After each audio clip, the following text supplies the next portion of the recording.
alignments, new tires, NC State inspections, oil changes. They do it all. And with 3 locations in High Point, Greensboro, and Kernersville, B-Dot and B-Tar, yes, we do it all. If you need details, visit BeamerTire.com. Are you concerned that if you passed away today, that your family would be left in a financial bind? Are you concerned that your nest egg is quickly eroding in the stock market? Do you want life insurance but confused about how to get it and if you would qualify? That's where I come in. My name is Terry Edwards with Secure Financial Partners, and I've been helping families over the last 20 years ensure the things that matter most: your life, your health, and your wealth. Give me a call today, Terry Edwards, 336-416-8327. Again, that's 336-416-8327. Your legacy is worth the call. This is Terry Rozier, and you're listening to the Rundown. It's game time. Brother Quaker. This is Terry Rozier, and you're listening to the Rundown with Desmond Johnson on Tobacco Road Sports Radio on WWBG 1470 AM. Like to have everybody's attention for a moment. There's a stat. I don't like bringing up stats, but there's one stat about the Panthers. In the world is James Harden better scorer than Michael Jordan? No, he's a more creative in that. Traveling is not creative, Brandon. He doesn't. No matter what the score is, and they've said it themselves, whether they're up 10, down 20, whatever, they know they can turn it on whenever. Why did you have to bring up the Cowboys in this conversation? Lived in Texas for 2 years and just could not stand to watch Cowboys football. All right, listen up. Welcome to the Rundown. Here's Desmond Johnson. And happy Saturday to the Triad. It's the Rundown. I'm your host, Desmond Johnson, WWBG 1470 AM, live every Saturday morning at 11 a.m. here on TobaccoRoadSportsRadio.com. We got a loaded Saturday for you here on Tobacco Road Sports Radio. Before I get into that, let me introduce your panel. From WFMY News 2, Jaelen Gilkey in the house. From Parts Up North, Brandon Lee TV, Brandon Blakney in the house. From, hey, man, I'm just living here. I ain't from here. Right yeah. Up there, Canadian border someplace. He's up there. And then Ryan Stone, who will be with us a little bit later on this afternoon. He'll be calling the North Carolina A&T versus Hampton regular season finale over at Club Corbett. That's a 1:30 pregame, 2 o'clock tip-off. We'll find out where the Aggies will land for the CAA tournament that starts Thursday, if I'm not mistaken. So it's upcoming Thursday through Tuesday, I think. And then the ACC tournament starts literally that next week on Wednesday, I believe it is. Or Tuesday, actually. I think it's that Tuesday is when it starts in Greensboro. Me and JP Mundy will be at the Coliseum for some of that. So a lot to get to. I realize, fellas, that for most of the past 3 or 4 months, we've been primarily football on Rundown. Now that football season is officially over, unless you want to count XFL, USFL. Are any of y'all watching that, by the way? Are any of y'all going to watch any XFL? St. Louis, we finally got a team. Battlehawks, we 2-0. Shout out Ricky Pro. I've been watching, man. You know, I had Josh Hawkins from the Arlington Renegades on live with Brandon Blakney. That's right. So definitely been keeping up with them. I don't know. I watched a little bit. Watched a little bit last week. They got a little bit on James Huntley. Are you going to place any bets or anything on anything XFL? I don't understand how to. No. No. For me, it's almost like my body like rejects it. Like my body's just like, it's springtime. It's about to be spring. It was 80 degrees outside yesterday or the day before or whatever. And it's like, my mind's just not there for football. It's almost like it's the perfect length for the NFL season for me to just not be tired of it by the time we get to February. And then by the time we get to August, you're kind of salivating for it again. So I don't know. I might drop in and out. I think their main issue is that they just don't have the stars that we're trying. I mean, AJ McCarron, our quarterback out there in St. Louis. Yeah, we got some names. He is Alabama. They got Brent Huntley out there. Yeah, I would say we got Huntley out there. We got AJ McCarron out there. So I might check him out. Paxton Lynch got benched. Yeah. Bro, I think he's the first quarterback to get benched in like every league. Oh, he has. Yeah, he really is. Well, this is live, so definitely Michael Davis, host of Out of Pocket. Michael Davis checking in with us this morning. XFL is a fun league. Love their conversation and onside kick alternatives. I love the onside kick alternatives. Well, there's something else too. You could do something different for an extra point. You can go for 3. There's a bunch of different options on a few things. Yeah, and I love the on-field mid-game interviews too.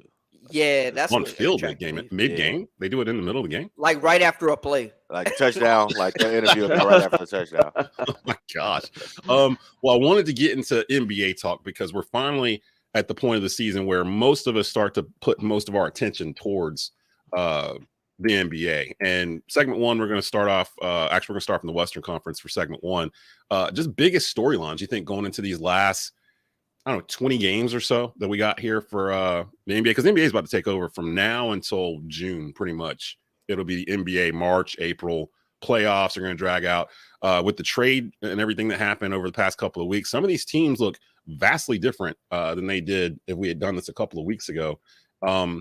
Just taking a look here, of course, the Denver Nuggets are in the 1 seed right now, but really after that, it's a jumble of just like 10 teams. Brandon, let me start off with you.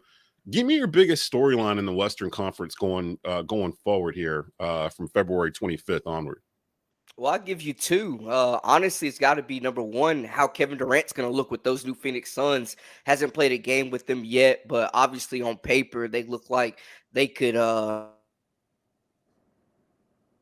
make a run to the Western Conference Finals and NBA Finals. You know, Josh still feels like he's good in the West, but we'll see about that. The other storyline, I'll leave the Lakers to the other guys because they look all right. But the other storyline I want to focus on is, will Zion Williamson come back healthy for the New Orleans Pelicans, having arguably his best season? And with hamstring injuries, man, I feel like the medical staff kind of failed him a little bit as well, man. Those things linger with you. So I'll be interested to see if they can get at full strength, because if they can, I think the Pelicans could be a scary team in I'm going to be honest, man. the West Conference Finals. Just to jump off that, B, we really got to start looking at this Pelicans medical staff, right? They're clearly not doing something right. Yeah. Every star that goes to New Orleans and has played for the Pelicans since the time they touched down has been dealt with major injuries. So I don't know what's going on there, but I think it might need to be addressed. And it's something that the Saints deal with a lot as well. They got the same owner, so I don't know if they got the same medical staff, same family hospital, you know. But something curious is going on down in New Orleans. Now, I think my biggest storyline right now for the season though is what is going on in Memphis. They thug. So, I mean, but if you look at their last 10, they're 4-6 in their last 10, and I do believe they lost 9 out of their last 14 games. Ever since they're 4-6 in their last 10. Yeah, they're 4-6 in their last 10, but I do believe they lost 9 out of their last 14. So what's going on? Like injury? No, they're just playing bad basketball. I really wonder. They got a lot of external things going on. Just too much noise and it doesn't seem like they are any longer focused on basketball. Ever since Dylan Brooks and Shannon Sharp got into their little spat, which I found to be the most ridiculous thing ever, because from all accounts, it doesn't sound like Shannon said anything disrespectful, derogatory, or over the boundary. He was just being a fan. Yeah. And I'm sure those fans in those first 3 rows that you can hear everything they say, they have said way worse to Dylan Brooks than you're too small to guard LeBron James. Players are too sensitive nowadays. But but it is Dylan Brooks to be he's a specific example of that. Because just because you know who this person is and this person is a loud voice that has, you know, a national audience, if they don't cross a line of disrespect, or I mean, he's just being a fan. He wasn't. I wouldn't even consider that heckling. It's like these players are too soft nowadays. You're not focused on that. That showed me you're more focused on what he says Monday through Friday than actually the product that you're putting on the court. Right. Yeah. So if they mention Memphis on for you to go back exactly, and so you go back and forth and have that interaction with him, and then ever since then go on this horrendous 15-game stretch. And they're still in second, and they mix in, a few other little things that have taken place in between there that I won't touch. Memphis talks too much. I'm confused. I'm confused about Memphis. Memphis talks too much for a team that hasn't won anything yet. Like people forget how young they are. This is still a super young team that got really far, really fast last year, I think wish they felt like they got anointed or something, and we haven't even done anything yet. You didn't even win the West. I wish they would stop calling that a rivalry, bro, between them and the Warriors. It's not a rivalry. That is not a rivalry. That is Ryan, what you got for your biggest storyline coming out the West? I got two things. I'll kind of piggyback off what Brandon said with the Suns a little bit. I think does Durant play in enough time for them to all get on the same page? Because I mean they've had some issues with chemistry with DeAndre Ayton before, and how does the addition of Durant, how does that affect DeAndre Ayton, his standing with the team? And then I mean the Golden State Warriors they're the defending champs. Can they get on the same page, and can they get healthy in time to try to make a run in the West? Because honestly, I mean there's no clear-cut favorite in the West. So I mean if the Warriors get healthy, they have as good a chance of anyone to come out. 30-30 right now. Because Ryan, Denver gonna get bounced in the second round anyway. Definitely.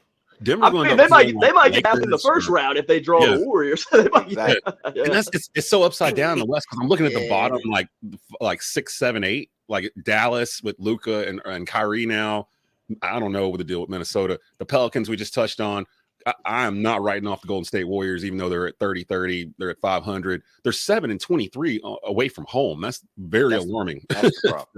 And then you got my two are the two LA teams, the Clippers and the Lakers. With the Clippers, I'm curious to see how this works out because Paul George and Russell Westbrook obviously have played together before. Kawhi Leonard seems like the type of player that can play with anybody, but he's just never there. Like he plays 3 games, he's off a game. Will PG and Claw, would they play like enough games to make a push? Yeah, because they're in a position where the Clippers have never even made it to the Western Conference Finals in their franchise history, and you've got now 3 potential, at least 2 Hall of Famers playing in your starting 5, and Paul George is a maybe, I would say. So I mean, you got enough to get there in this West. This West, like you said, Ryan, I don't see anybody in this West. I'm sitting there looking at the 13 seed Los Angeles Lakers thinking, can they make a run? Can they make a run in this West? Because they're not even separated, but what? The Lakers are 28-32. The 4 seed Phoenix Suns are 5 games ahead of them in the win column. Yeah. The 6 seed is what?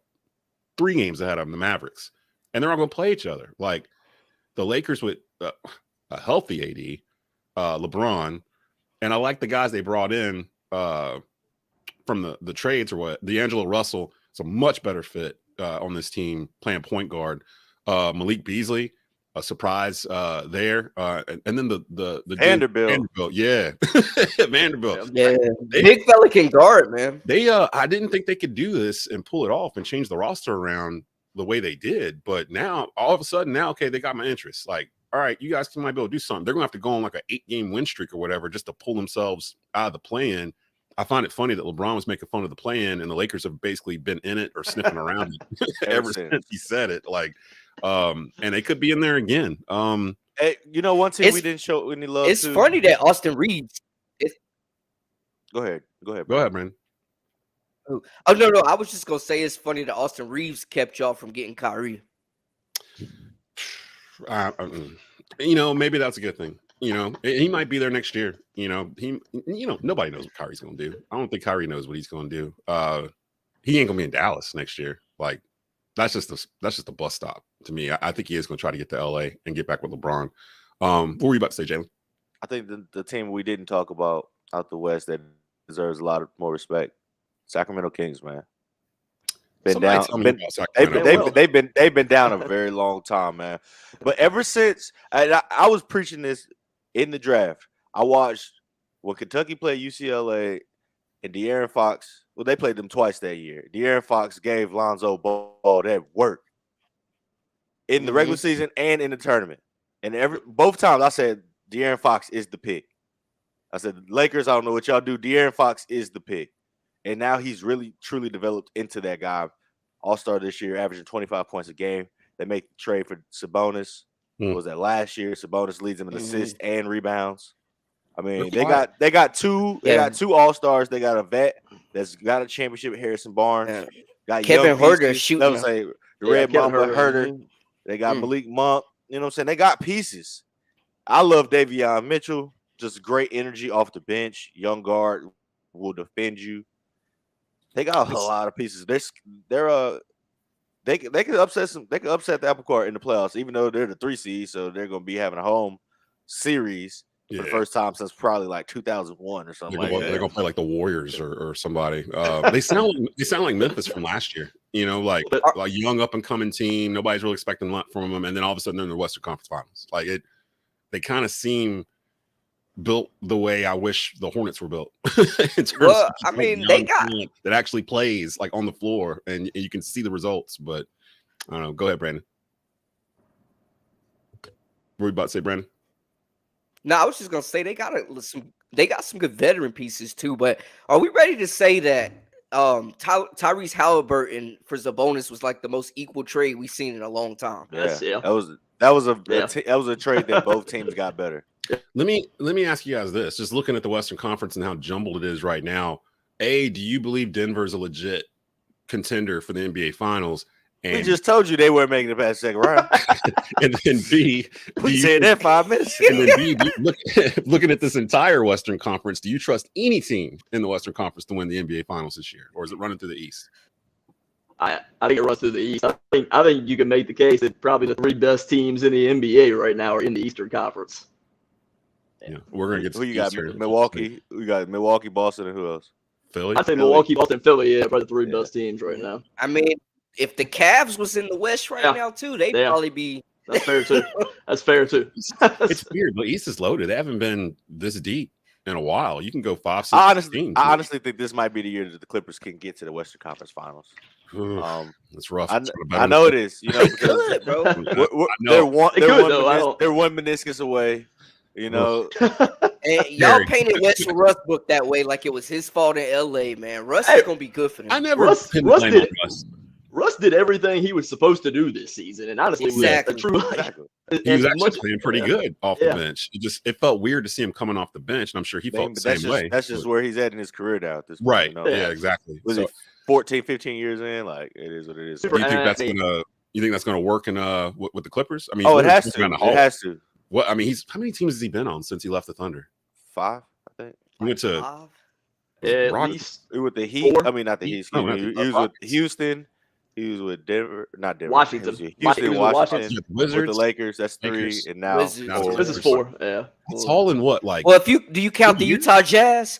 I mean, they wrote a check, so I mean, technically he was there. I mean, I guess you can count Utah. So it'd have been crazy if he had been like, you know what, I want to play for you guys here in Utah. But we knew that was never gonna happen. Yeah, they were rumoring about it for a little bit that he was. No, but you remember when he was still in Oklahoma City, they had those incidents when he was in Utah.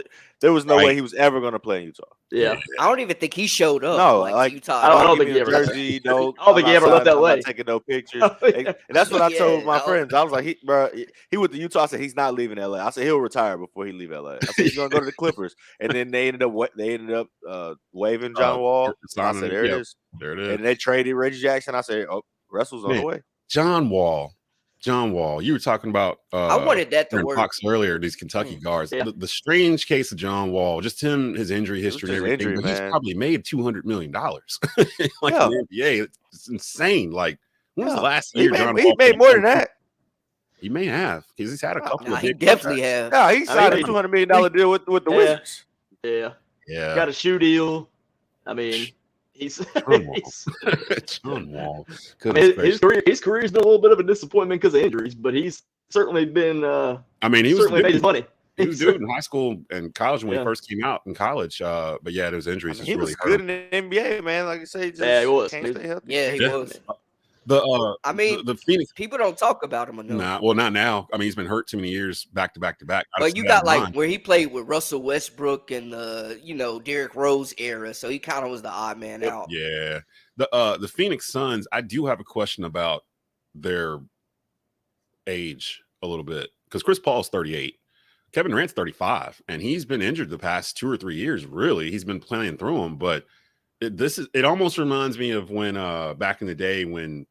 Now it's not exact same situation, but when Barkley joined the Rockets, when it was Barkley and Pippen and Olajuwon, but all 3 of them were like at the end of their careers or whatnot. CP3 is more closer to the end of his career than the beginning, and you can say the same for Durant too. CP3's at the end, bro. It's over. He might have been last year. It's over. Like he might have been done last year. This probably should be it. Last year. All due respect, CP3, you need to turn the lights off, brother. So I'm in this weird place because I'm kind of rooting for the Suns because I want CP3 to get a ring, for Winston. But on the other hand, I'm like, okay, if that happens, we have to completely Kevin Durant has to rewrite. get another ring, and you don't. Yeah, we have to completely rewrite what we've been saying about Kevin Durant, or what I've been saying about Kevin Durant. In terms of like, dude, you gotta go get one without. Hey, Brandon, this is team. one of those cases when it's two Desmond theories and they just butting heads. Yeah, now, one of them has to die. Yeah, one gotta go.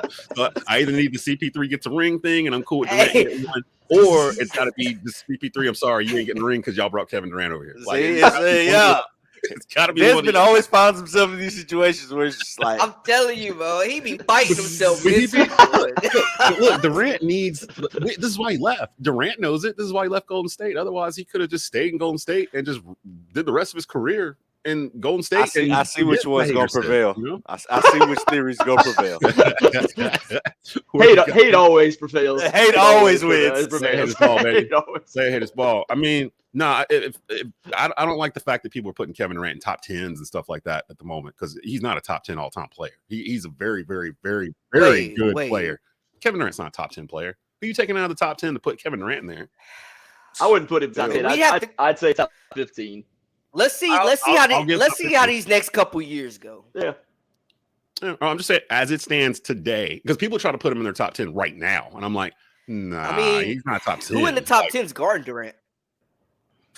Zero. Come on, man. There's not one. Who in your top 10 is guarding Durant, though? Jordan. What? Dog, stop. Jordan couldn't guard Grant Hill. Jordan is not going to guard. Stop it. Come on. Non-time all defense first. Yes. Please stop it. Come on. In fairness, Clyde Drexler. In fairness, I don't think that's like Mutombo. That's like Mutombo with a 3-pointer, bro. What are you talking about? Versus Plumbers debate. That's not happening. That's not about that. It's not about. That's just not a good matchup. And it's not like Mike is at max 6'6", bro. Who can guard him? Mike is at Who have you ever seen guard Kevin Durant? I will say one thing about this, because Durant has said in the past he gets bothered by smaller guys that get into him more than he does guys closer to his size. Like he said that about Drew Holiday, for example. So I mean, there is something to that. One of the greatest defenders of all time wouldn't be able to keep Kevin Durant in front of him. Respectfully, he would still put. He could get a shot. I know. Put 40 on Drew Holiday head. Respect. I'm not saying he's gonna. I'm just saying he did say that. Yeah, I mean, and that's Durant's own words. So I mean, there's people out there in the top 10 that could do. I put Kobe on him and see what happens. Kobe used to defend him all the time. So I mean, is Kobe in your top 10? Yeah, Kobe's in my top 10. He's number 4. So I mean, that's about the only matchup I got for him in my top 10. I'm gonna be honest. Really? So I'll give you Bron. I mean, I put LeBron I'm the same guy, literally. But now, anyway, Kevin Durant is defendable. He's not undefendable. He might have undefendable shots, but that's different. Shaq had an undefendable shot, but I mean, so nobody in the top 10 can check him. You just gotta hope he misses. Russell, probably. It's probably only one. Maybe Wilt. I don't know. And even then, you're talking like Orlando. You're talking like that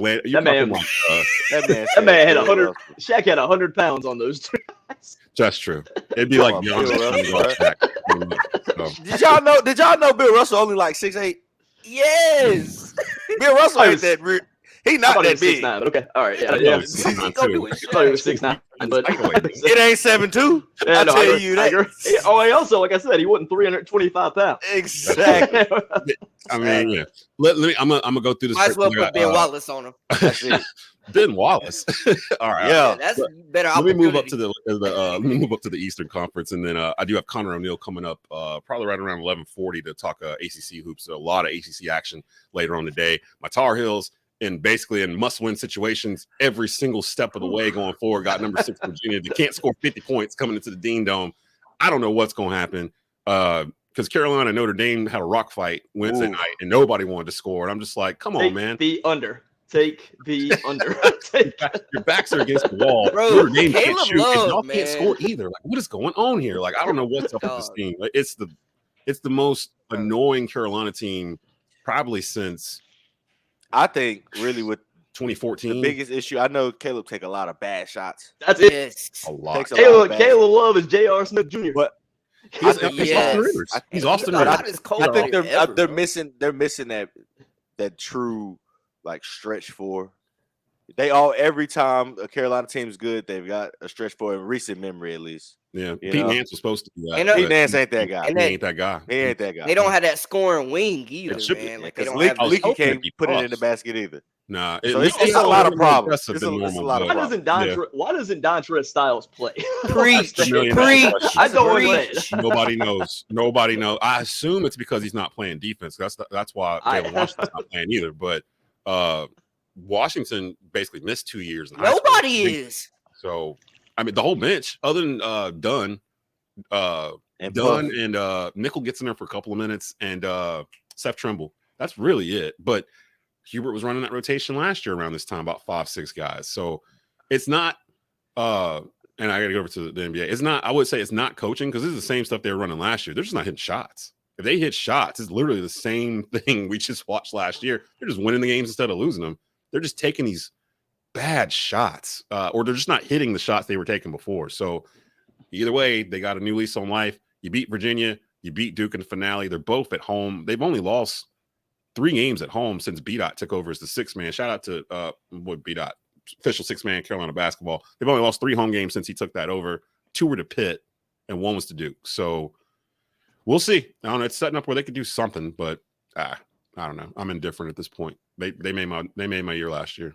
So that's why I can't be mad at these kids, because they're the same kids that did what they did against Duke last year. So they're putting me in a spot. Eastern Conference, Boston Celtics and the Milwaukee Bucks feel like they kind of separated themselves out from the rest of the pack. Philly's right there, and Cleveland to an extent. I'm curious about Brooklyn now, because they just got ramrodded in Chicago. Kyrie and Kevin Durant decided to leave a 4 seed. Kyrie Irving and Kevin Durant decided to leave a 4 seed in the middle of the season. Like, I don't know. I don't know what's going to happen with them. The Knicks are interesting to me. I kind of like how I think the most interesting team, if you're going beyond those 3, might be the Hawks, since they just fired McMillan and are making the change at head coach, and they've got talent. I mean, we've seen this same team make the Eastern Conference Finals before. Just I don't know what's gone wrong there in Atlanta. They just don't have it. They lack accountability, man. Yeah. Amongst the players. That's from the sound bites that I've heard.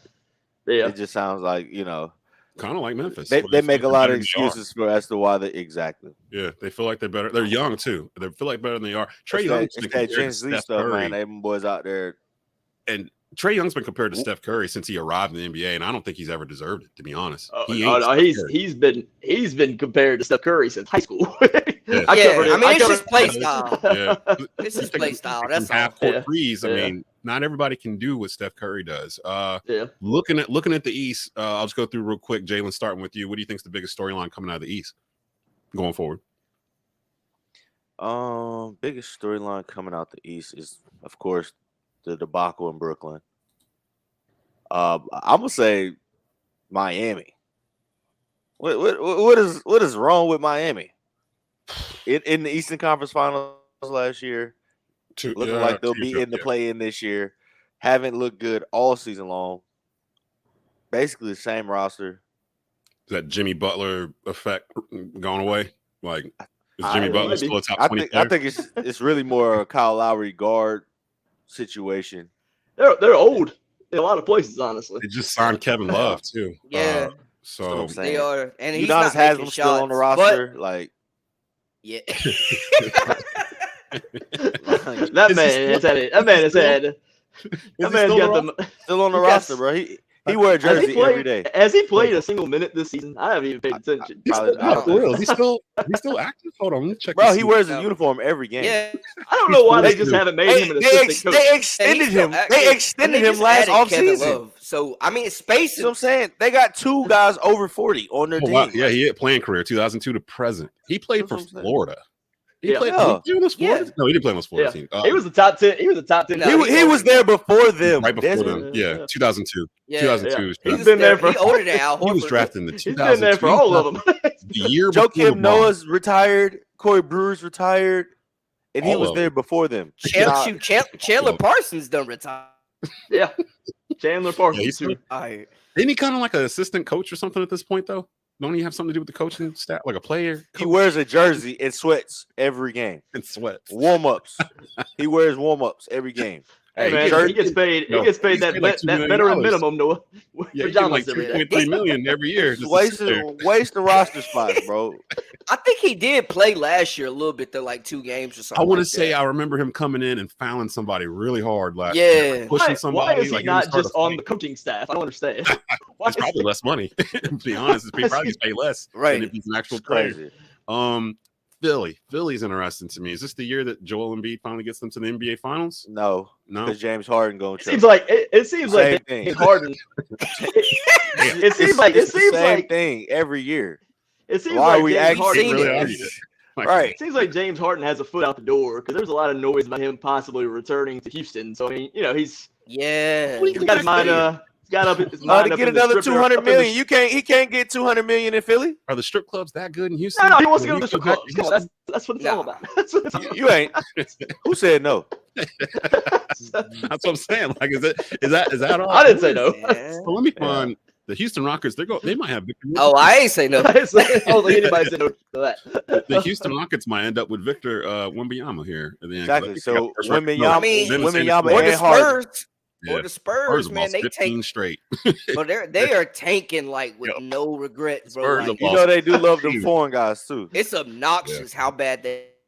But see, the Spurs are doing it right. Like, if you're gonna go the for lead, it, need to look at it, bro. just Like, clear the roster 15 out. in a row. My Hornets were trying to win. They were still trying. They won. How did the Hornets win 3 straight? Is that right? That can't be right. Yeah, they somehow beat the Timberwolves last night.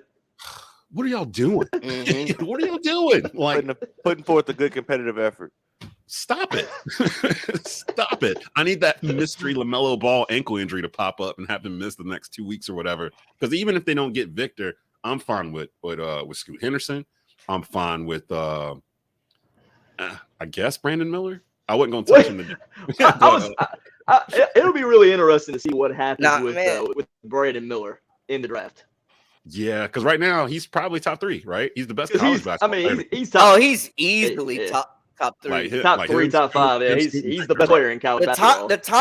The Thompson twins are really good too, man. But honestly, it should be Wemby or bust for the Hornets, bro. Scoot's not gonna get them to the next level. If it's not Wemby, they're gonna be bad the next decade. Just book it. Like, because even if they got Brandon Miller, Melo, Brandon Miller, Mark Williams, is that a big 3 you can grow with over the next 5 years? Maybe. No. I don't know. No, absolutely not compared to Victor. Absolutely not. And not compared to Victor LaMelo. You're assuming LaMelo is going to be there in 3 years. That's a big assumption. You assume he's gone. And that thought has crossed my mind. My wife got me for Christmas like 2 Christmases ago an NBA Jam sweatshirt that's got LaMelo Ball and Gordon Hayward on it. And I was joking with her the other day. I was like, I got to wear this thing as much as possible because I don't know how long one of these dudes. At least it doesn't have Miles Bridges on it. Miles talking about coming back in March. I saw that this week. Miles talking about he might be playing in March with the Hornets. And I was like, on the court, that would be the worst thing they could do in terms of taking. It sounds like something the Hornets would do. It literally sounds like something they would do. Miles Bridges starting today. I'm like, what? Jordan got to pull rank and get that top pick, bro. What's he supposed to do? Be like, just sit all these dudes, send them down to Greensboro, send them to the school. Like basically bring the swarm up and let them finish the season. Yeah, that's actually kind of why Borrego got fired because he wasn't playing Kai Jones and James Bouknight and all these kids that we still don't know how good James Bouknight is. He ain't really played in the 2 years he's been drafted. He was a first-round draft pick. They just sent him to Greensboro. They don't let him really play. He's not that good. I don't think he's that good either. I don't think he's that good either. He's been in Greensboro. Now, Mark Williams, he was never in Greensboro a whole lot. And now he's with the team, especially since they traded off Plumlee. He's the center now going forward, which is the way it should be. But yeah, the Hornets will figure out a way to screw this up, and they won't get Victor. He'll go to San Antonio or Houston, and then James Harden will join them, and then Houston will be in the Western Conference Finals in 3 years. I'm trying to think anything else in the East. Can anybody challenge the Celtics? I think that's the biggest question in the East. Milwaukee. A healthy Milwaukee. I think that's the only Milwaukee. one. I think Milwaukee's the biggest threat. I would agree with that, but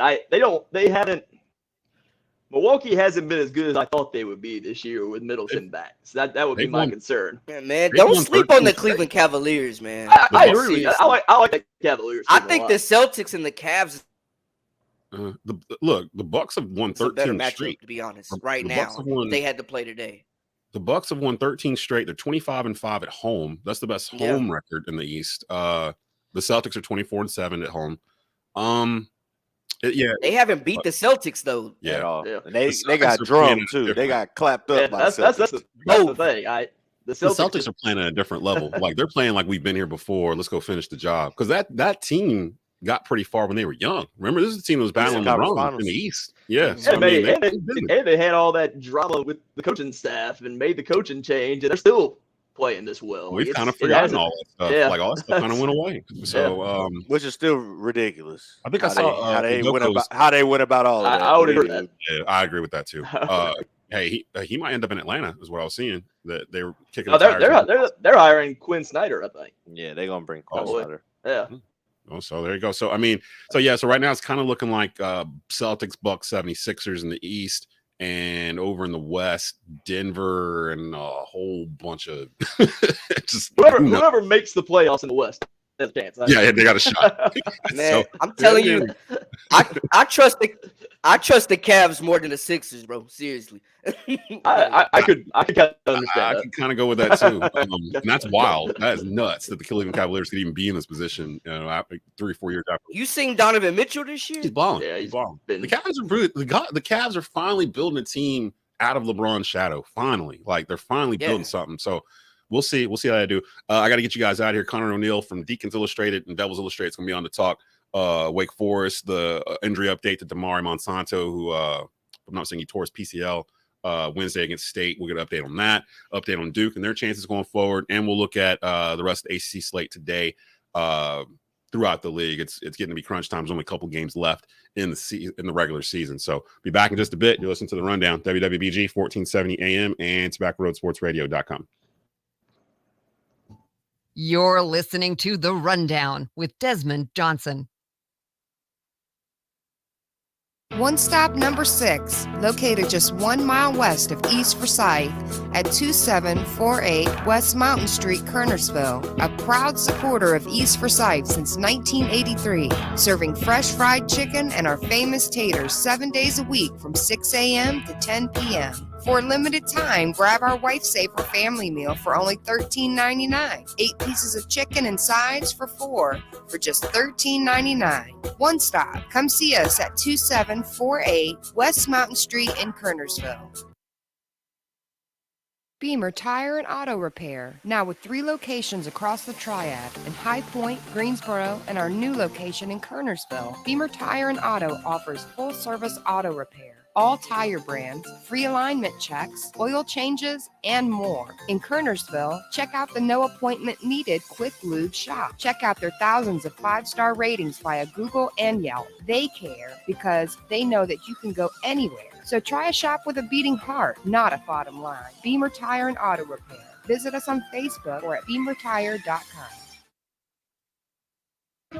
Hey y'all, Tiny's Mobile Auto. Is your car broke down? Are you stuck somewhere? Do you need a mechanic? Oh, you don't want to call a tow truck? Call Tiny's Mobile Auto. He'll come out to you, do your work, whatever you need done, your regular maintenance, or if you broke down on the side of the road, give him a call. All you have to do is pick up the phone and call 336-423-6241. You don't even have to see me. Just let me know what's wrong with your car and I will come and fix it, y'all. I'm on Facebook, I'm on Instagram, TikTok, I'm on the Twitters, whatever you guys need, 336-423-6241. As always, I'll be seeing you. This is LaMelo Ball, and you're listening to Tobacco Road Sports Radio on WWBG 1470 AM, your home for Hornets basketball in the Triad. Just Blaze. Welcome back into the Rundown. Live every Saturday morning here on TobaccoRoadSportsRadio.com and WWBG 1470 AM here in the Triad. 11 a.m. new start. We just started on that a couple weeks ago.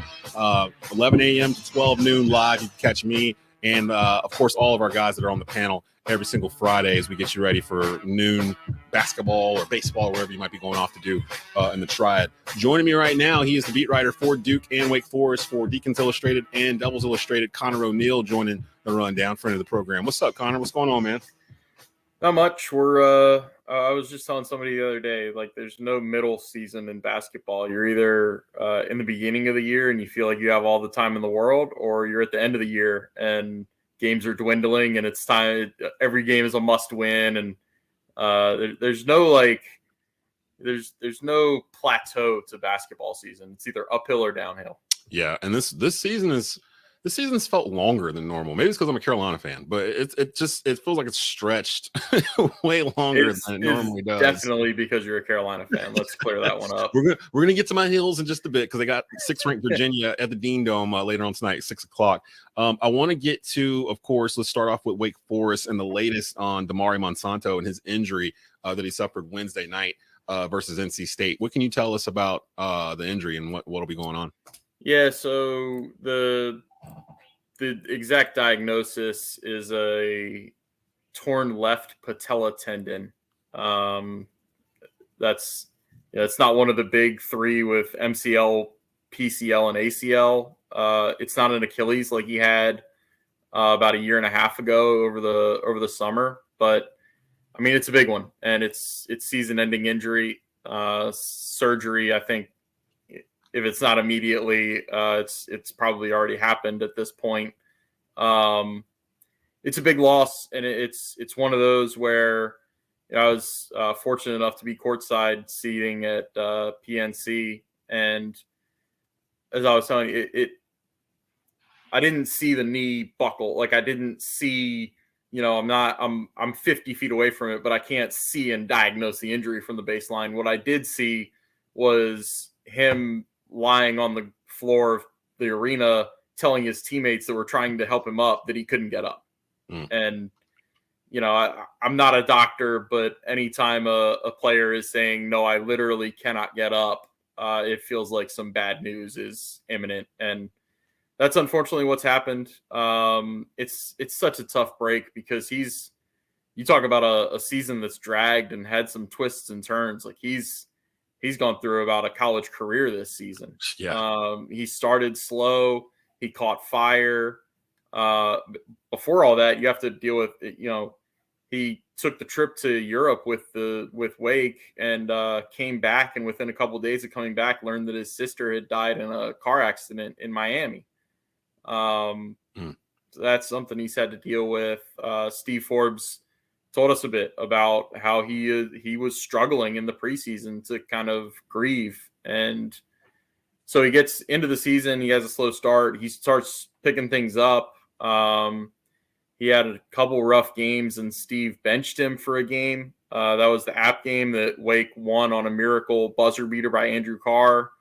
Damari comes back and for the last 2 months, he'd really been playing great and was really a reason why Wake Forest kind of, after some slips in the non-conference, they really, for a while there, looked like a top tier ACC team, and they still are.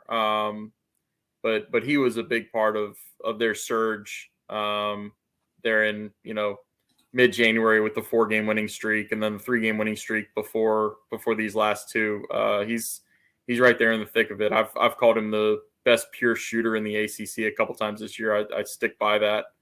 So they'll miss him. Yeah, I was really impressed when I got a chance to see him when they played North Carolina. I feel like the dude couldn't miss from 3 in that game in the beginning of it.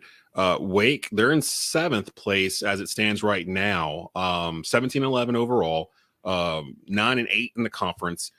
There's a jumble kind of from Duke at 11-6 to Syracuse at 9-8. There's like 4: Duke, Carolina, Wake, and Syracuse are all kind of just sitting right there. And based off of what happens over the next week, there might be some movement amongst those 4, but the conference is kind of split out into 3 tiers. That first tier of Miami, who has sole possession of first place as it stands right now, Virginia, Pittsburgh, Clemson. Then you have like State and Duke kind of the tail end of that. Then you get into like Carolina, Wake, Syracuse, Boston College, Virginia, Florida State. They're all kind of right there, although the top of that's a little bit better than the bottom. And then you got the bottom of the league, the Georgia Techs, the Notre Dames, the Louisvilles. So the conference has split itself out. Wake, I was looking through their schedule because I was trying to see if there was a path for them to really get to the tournament without having to win the ACC tournament. They don't have any quad one opportunities left in the regular season. They've got Notre Dame at 7 p.m. on Saturday at the Joel. They've got Boston College at home a couple days later at the Joel, and then they're at Syracuse to end the season on March the 4th. What do you think that the Deacs need to do to potentially get invited to the big dance? Yeah, at this point, they have to win the ACC tournament. I don't even think it's a matter of going through the ACC tournament and trying to pick out, okay, if they get to this game, it'll be a quad 2 win, and then if they win this and this other team wins here, then if Wake wins, it will be a quad 1. And I don't even think you can do the mixing and matching with Greensboro matchups to get them a resume good enough to get in. I think it's got to be win or NIT basically. Let me ask you this, because you mentioned it, and I meant to ask David Glenn about this yesterday on Franchise Players, but you mentioned the quad net ranking system. Is it stupid? Because I feel like I'm sitting there going through it, and it's like there's been sometimes during the season where like I'll see a team fall in the net after a win because of it being at home, or the team wasn't in the top 100 or whatever nonsense it is, or a win that was a quad 1 win back in November is no longer a quad 1 win because that said team started to fall off or whatever it may be. What are your thoughts on this? Is there a better way to do this than the way they're doing it right now? Because it feels like it's punishing entire leagues or elevating entire leagues as opposed to teams themselves. I feel like there's got to be a better way. I just don't know what the better way is. It's like I go back to last year, the one that has stuck with me for whatever reason. It's not even with either one of the teams I cover. The Carolina loses to Virginia Tech in the ACC tournament. I think that was the semifinal. Yeah, or no, was it the final? I think they got to the final, didn't they? I don't remember. But no, yeah, Virginia Tech beat Duke in the final. That's right. Yeah, it was Carolina semi. So by whatever way, shape, or form, Virginia Tech beating Carolina. Let me see if I remember this right. I think that gave Carolina an additional quad 1 win because Virginia Tech moved ahead of them for they were 30, and Carolina had beaten Virginia Tech earlier in the season. Yeah, and so by losing, they helped all themselves. Of a sudden. Yeah, by losing a game to Virginia Tech, they gave themselves a quad 1 win. And there was a situation where earlier this week when NC State actually would have been I had other people say this. I didn't go through and do the research myself, but I think NC State would have helped themselves more by losing to Wake Forest than by beating Wake Forest. Well, when you're able to come up with stuff like that, the other part of it is, I think, Wake Forest goes to Wisconsin, a place that, how notoriously hard is it to win in Wisconsin? Yeah, good luck. And Wake goes up there and wins a game, and you think, oh man, I wrote it. Others wrote it. That's the quad 1 win in the non-conference that Wake was severely lacking last season, and that's one of the main reasons they were not in the NCAA tournament last season was because they didn't have that marquee quad 1 non-conference win. And they go up and win at Wisconsin. Wisconsin, the last 3 years, the 3 years before this one, they entered Selection Sunday with net rankings of 23, 26, and 25. They were bona fide. You only have to win when you're on the road. You only have to beat a net top 75 team.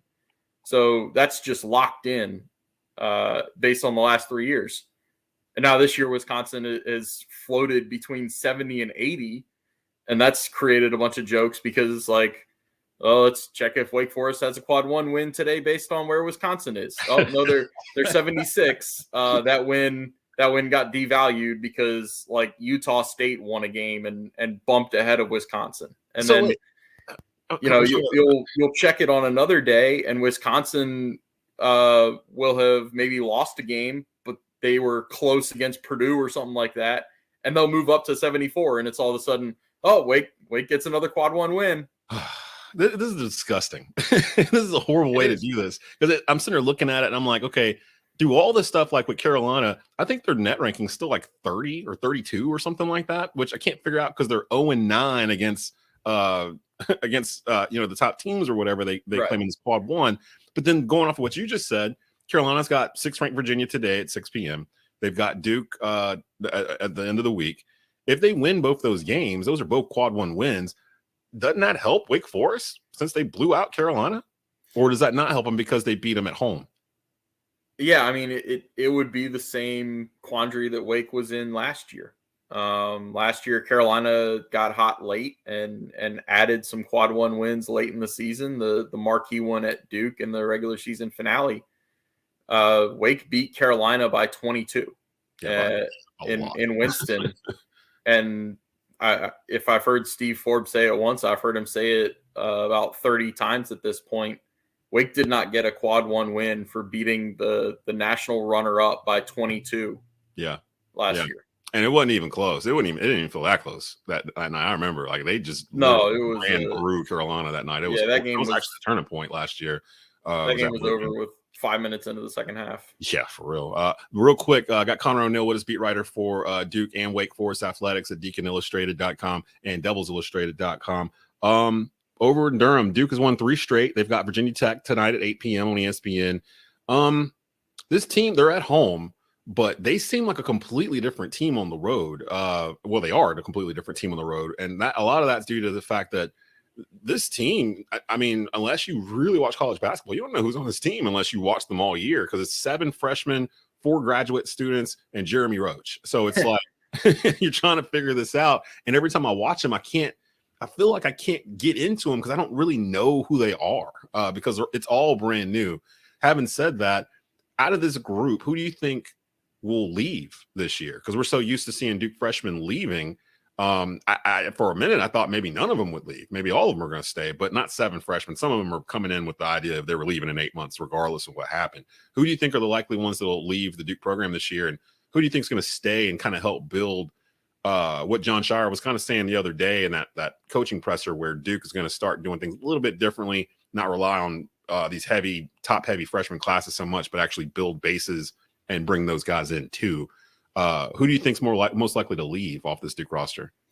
So a month and a half ago, I would have told you that you were absolutely insane to think Derek Lively II would jump to the NBA and have value. But man, John Shire's been saying for the last month and a half that there's nobody else in the country like him. And I don't necessarily think that's coach hyperbole. Like, he is a 7'1" rim protector who can move his feet on the perimeter better than I think I've ever seen a player that size do. Mm-hmm. It's such a weapon for that team to be able to. Everybody says they want to be able to switch 1 through 5. When they say that, what they really mean is they want to be able to switch 1 through 4 and just get by when teams put them in a 1-5 ball screen. Yeah. Duke can actually switch 1 through 5 when Derek Lively's on the court. Like, it's not bluster. The way he stays in front of guards is incredible. I don't know how that translates. Like, I'm not an NBA evaluator. I don't know if he's going to be able to do that against NBA guards, but he's able to do it against the better guards in the ACC. And some of these guards in the ACC, despite what everybody thinks about the league, like, these guys are going to be pros. So he's gone. I don't think there's any question there. And Dariq Whitehead, he's had such a start and go type of season. I don't think we're ever going to see the Dariq Whitehead that people thought was coming to Duke, just because of the nature of his injuries and the nature of his season.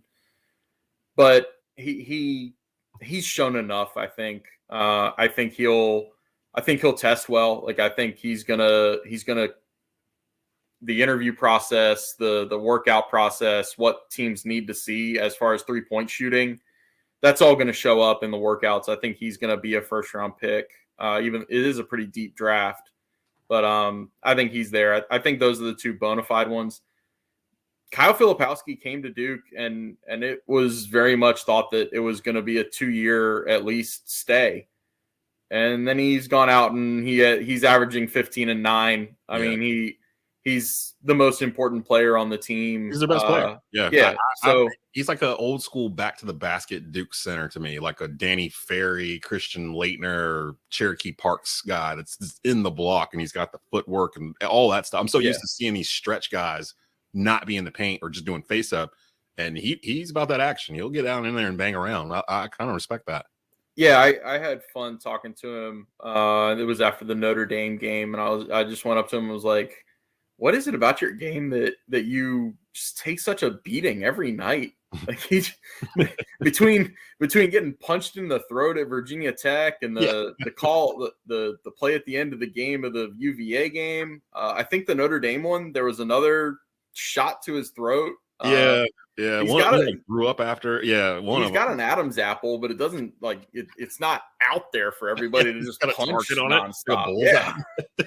So I had fun with him doing that, and he told me he seeks out contact. It was a lesson that he learned when he got to Duke. Basically over the summer found out that he was not physical enough. He was physical in high school, but you've got to take it up a notch when you get to college, and he took that to heart. And man, Duke has reaped the rewards of it. And I think, I would hold out a slim hope that if you're a Duke fan, that he would come back. Just because of the initial plan. But man, I think he's going to get guaranteed first round money. And that's something that, we went through this whole thing last year with Trevor Keels, with Wendell Moore, and on the Wake side of things with Jake LaRavia. If you get that first round guarantee, you've kind of got to take it. Real quick before I get you out of here, this will be the first year ever that I'll actually be attending some of the ACC tournament. JP Mundy got us in with some credentials for Tobacco Road, so we'll be. Nice. I don't know exactly what days I'll be there because there's still other stuff going on. Of course, we've got North Carolina A&T and the CAA will be going on at the same time, so I'll have to keep an eye on that. But as it stands right now, while I'm talking to you, if I'm not mistaken, Wednesday it looks as if we could have NC State, North Carolina, Wake Forest, and Duke all in 4 separate games, like old school, wheel the TV into the classroom with the VCR, ACC Friday like style. So I'm kind of looking at Wednesday like, okay, that one might be the one, especially if Carolina's like the noon session or whatever it is, or 2 o'clock, whatever they do now. That feels more like old school ACC tournament basketball there. How likely is it for one of those teams to win the tournament starting off on Wednesday with championship night being Saturday? So they got to win Wednesday night, Thursday night, Friday. They got to win 4 games to win the ACC tournament. Either one of those 4, which one of those 4 would be most likely to do that? Because all 4 of them have flaws. I won't go into all of Carolina's flaws right now, but all 4 of them have something that's kept them from being full throttle all year. Although State feels like they're playing the best ball right now out of the 4. Out of those 4, who would you say could make all the way to Saturday and win? Man, you just said it. I see NC State as having a better chance to win the tournament than 2 of the teams ahead of them in the standings in Clemson and Pitt. I'm so impressed with NC State. I've seen them twice in person, and I'm going to see them a 3rd time when they come to Duke on Tuesday night. And I've been telling other people my impression. I watch NC State on TV, and I think Terquavion Smith is their best player, and he deserves so much praise for becoming more than just a gunner. You watch him last year and it's just okay, he shoots a lot. Does he do anything else? He's become a complete player. And so that's my impression on TV. Then I see them when they come to Winston, and DJ Burns has 31 points and his baby Shaq left-handed, just going over, around, and through people. Man, that guy, he's their best player. You just got to get him the ball at the 3-point line, and he backs you down like he's playing against kids at the Y. Then earlier this week, I see them play Wake in Raleigh, and Jarkel Joyner goes for 29 points, his 2nd straight 29-point game. I'm like, man, that guy's their best player. I don't know what I was thinking about Terquavion Smith and DJ Burns. Jarkel Joyner's their best guy. And then and you throw into the mix the 4th one. Casey Morsell does so much for that team, and he barely has to touch the ball. His perimeter defense, and then he just hits the occasional 3 when they need it. He fills quite the role. So, yeah, that NC State team, I don't know if you can say enough about how good they are. That's the team that I would look at. we went through a stretch there. I think when the ACC was in Greensboro for 3 years in a row, from 2013 to 15, it felt like no team was ever going to be able to win 4 games in a row and win the ACC tournament. But it's happened a couple times now. Duke did it in 2017, if I'm not mistaken, up in Brooklyn the first year with the Jason Tatum team. Yeah. And then Virginia Tech did it last year. So it's been proven it can be done. You kind of run yourself ragged, and you might not want to go into the NCAA tournament having played 4 games in a week, but you get an ACC championship trophy. That's got to make it worth it on some level. Yeah, definitely. And some of these teams, like my Tar Heels, they may not have a choice by the time it gets to ACC tournament week. They may have to win the ACC tournament just to get into the tournament. We'll see. We got a week to go here after we get out of this weekend. Of course, Carolina plays 6th ranked Virginia tonight at 6. Who else did I say? Duke's got Virginia Tech at 8 tonight on ESPN. And I'm trying to see. State have Saturday? They have State is home against Clemson. They're all 4 are home. And Wake is home against Notre Dame at 7. So all 4 of them, if they all 4 win, not much will change right there in the middle of the standings. I think they're kind of locked in. Although Carolina and Duke do still play each other. We'll see. So it's not exactly done yet in terms of the seeding and everything, but that might be super important going forward. But I am kind of rooting for all of them to be there on Wednesday at the same time, just to give us that feel. Connor, let everybody know where they can get to your stuff, man. Yeah, so the website for Duke is duke.rivals.com. Good stuff there, I like to think, at least. And the Wake Forest site is wakeforest.rivals.com. And we're pumping out content. It's the heat of the season. All right, there you go. So check them out. Duke, Wake, still in the midst of things. If you want the latest on everything from injury reports to scouting, everything else, go check out Connor's work online for Deacons Illustrated and Devils Illustrated. We'll be back in just a bit. You're listening to The Rundown here on WWBG 1470 AM and TobaccoRoadSportsRadio.com. You're listening to The Rundown with Desmond Johnson.